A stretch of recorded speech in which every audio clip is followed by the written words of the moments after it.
is Crystal with Sew Stitching, and today we are going to create our own burp cloths. And instead of going on the internet today and searching for free patterns, we're going to create our own using cardstock, ruler, rotary cutter, scissors, and something to mark it with. So the first thing that you're going to do is you're going to take your ruler and you're going to make a square. And I'm just going to use one of the edges, well, two of the edges, and make the other half of my square. Now, this is all for preference on how large you want it. I don't want a huge thing hanging over. I just had a baby a month ago, and I just need something that's just going to go over my shoulders so I can hold the baby like this. I want the neckline, but you don't have to do the neckline. So you could just make it a square and go down in it and be a rectangle. It can be about 14 to 16 inches. So the first thing that you're going to do is you're going to take your ruler and you're going to make a square. And I'm just going to use one of the edges, well, two of the edges, and make the other half of my square. Now, this is all for preference on how large you want it. I don't want a huge thing hanging over. I just had a baby a month ago, and I just need something that's just going to go over my shoulders so I can hold the baby like this. I want the neckline, but you don't have to do the neckline.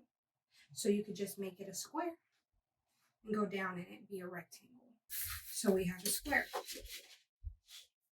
And the next thing that you're going to do is you're going to make a curve. So I want a curve. Now I'm going to go in, and there's my neckline. It is that simple. Then you're just going to cut it.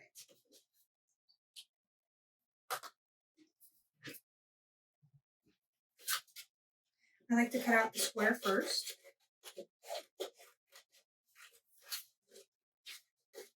When I first was looking at burp cloths, I was on the internet searching for patterns.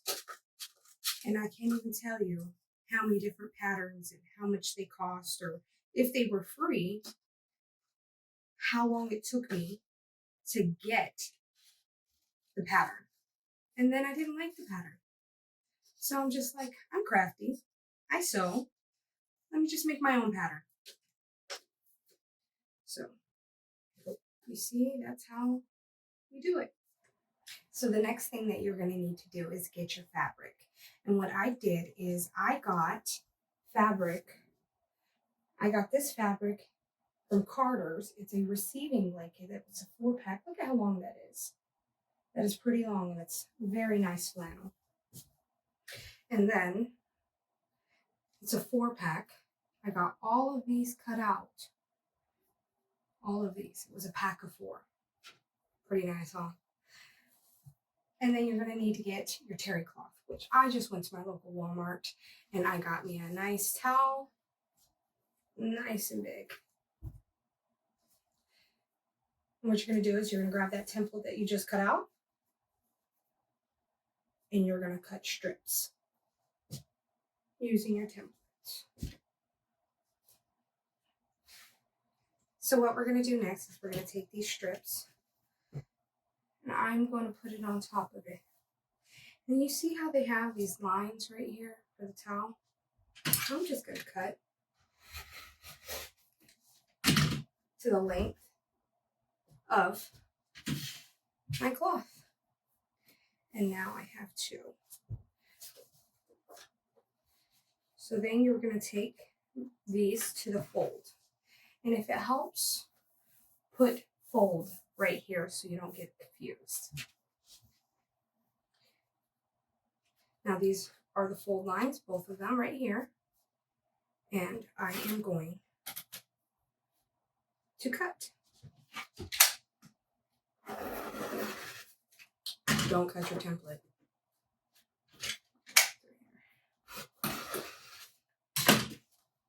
There we go.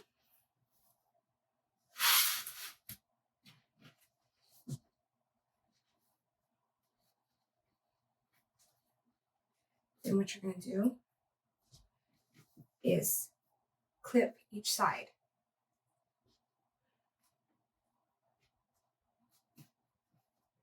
because you don't want the terry cloth to shift, because it does shift.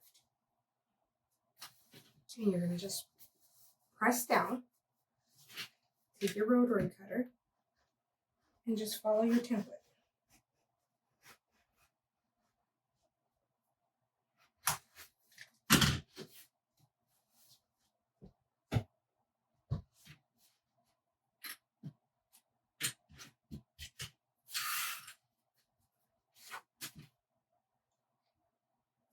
And there you have it.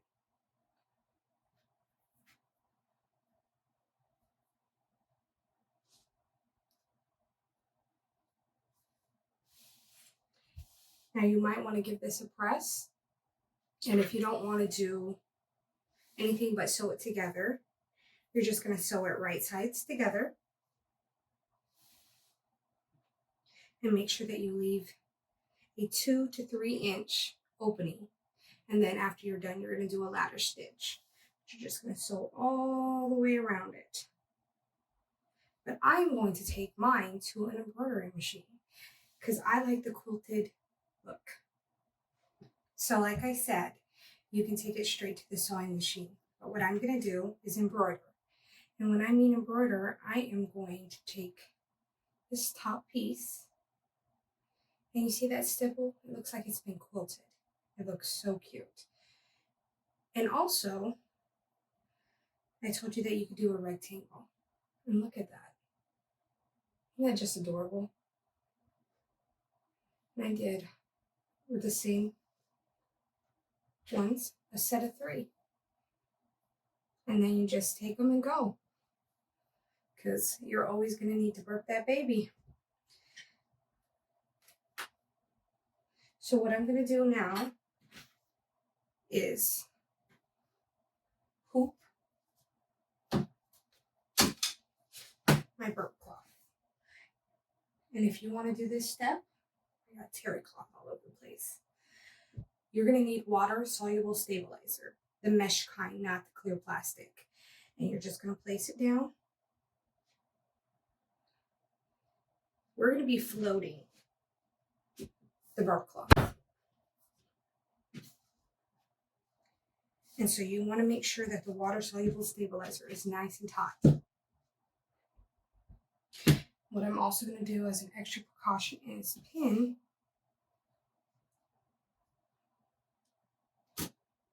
my side so my stabilizer doesn't shift while it's embroidering.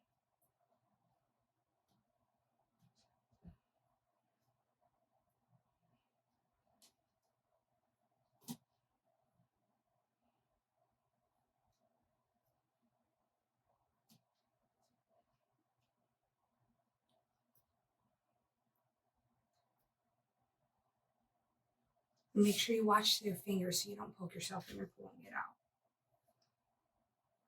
Now I'm going to stick it right on top of the hoop. And because I'm using this endless quilting block from Designs by Juju, it has a start and a stop point so I can line it up. It's the best ever. I can't wait to use it on a bunch of my other projects. I'm super excited. So the next thing that you're going to do is you're going to take your USB, download the design to the USB, and take it to your machine. I have a Janome MB7, and I'm going to do the stipple design. Okay, so let's give it a start.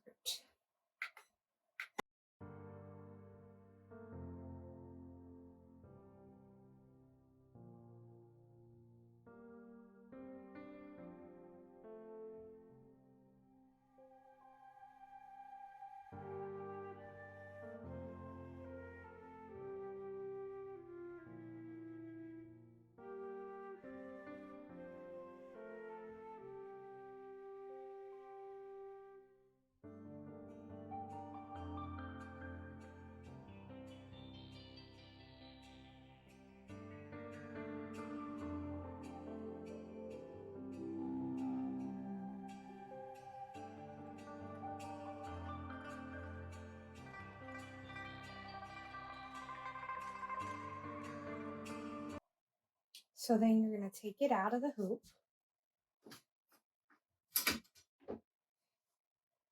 and connect it. Isn't that just cute, you guys?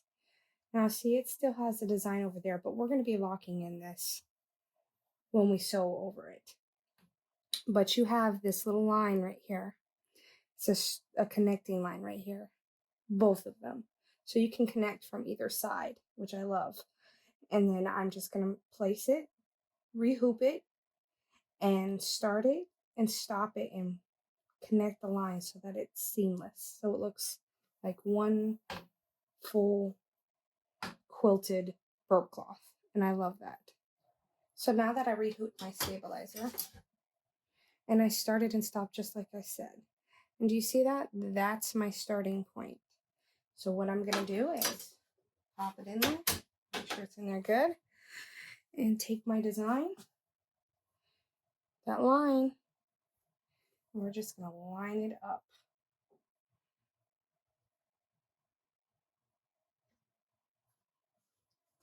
It takes a little trial and error. You don't want it too far down.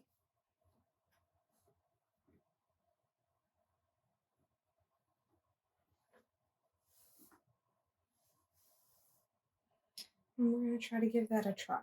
I'll hold it right there.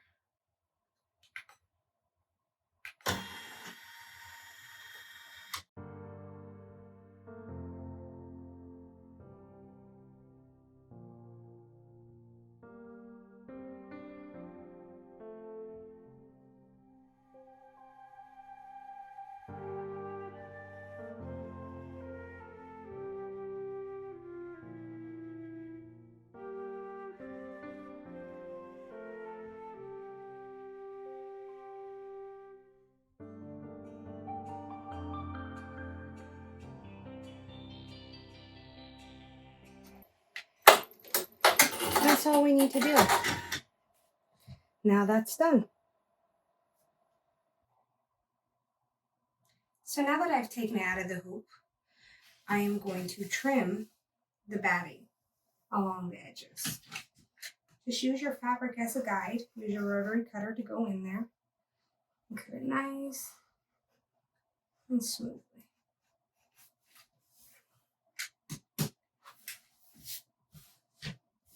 And there you have it. Look at that.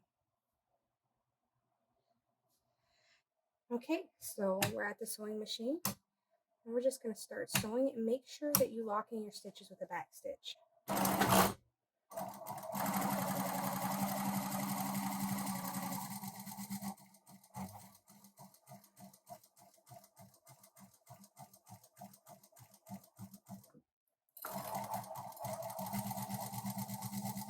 Make sure you're checking underneath to make sure that you're catching your terry cloth.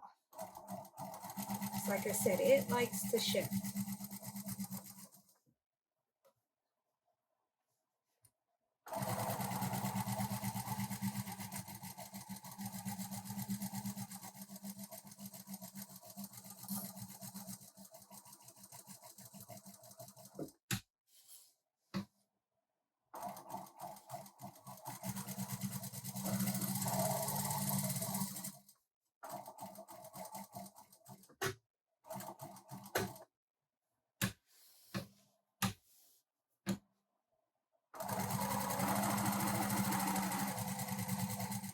Now we're getting to our end, and we're going to just back stitch.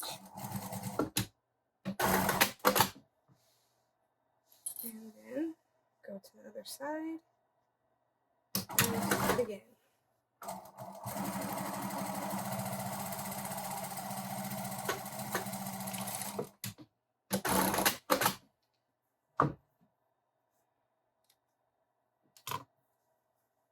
And what you want to do is cut off these corners right here and make little notches around the curve so they're not all bunched up. So we're back from the sewing machine, and we're just going to put this out. You want to make sure you push the corners out. And don't worry about the water soluble stabilizer still in it, because They don't call it water stabilizer for nothing.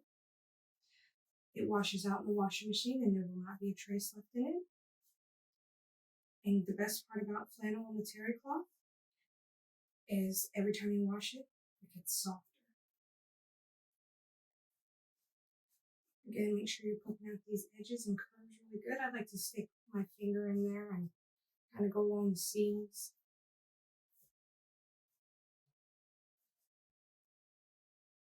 And then the next thing we're going to do is give it a good press. Now, if you notice, there is the opening right there.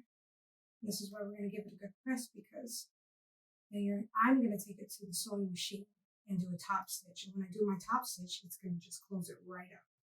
But let's press this out first.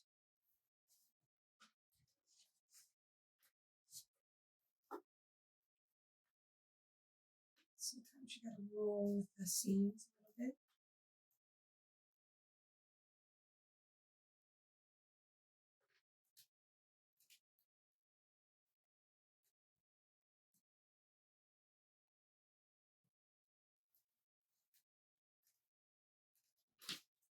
I like to flip it over and give it a press too.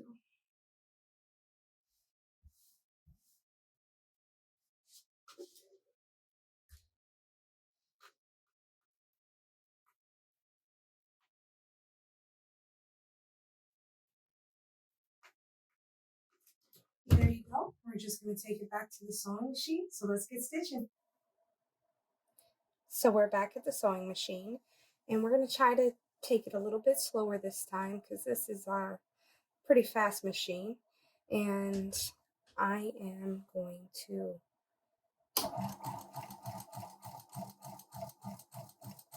try to make sure that I get this one strip on this side where the opening is pretty close to the edge.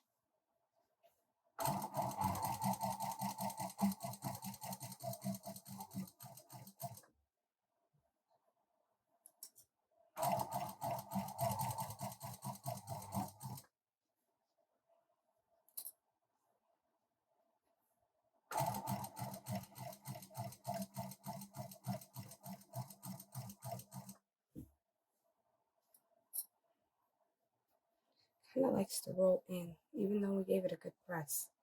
So you got to play with it a little bit.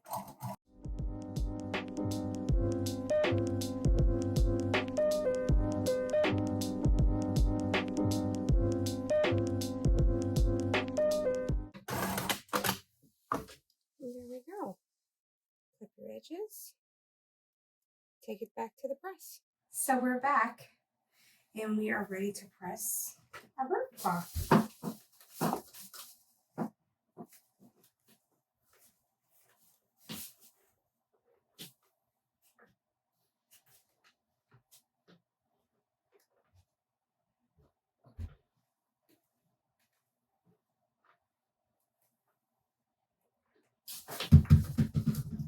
And there you have it. A beautiful, stippled, quilted looking burp cloth. And now it's ready to go into the washer and dryer and ready for use.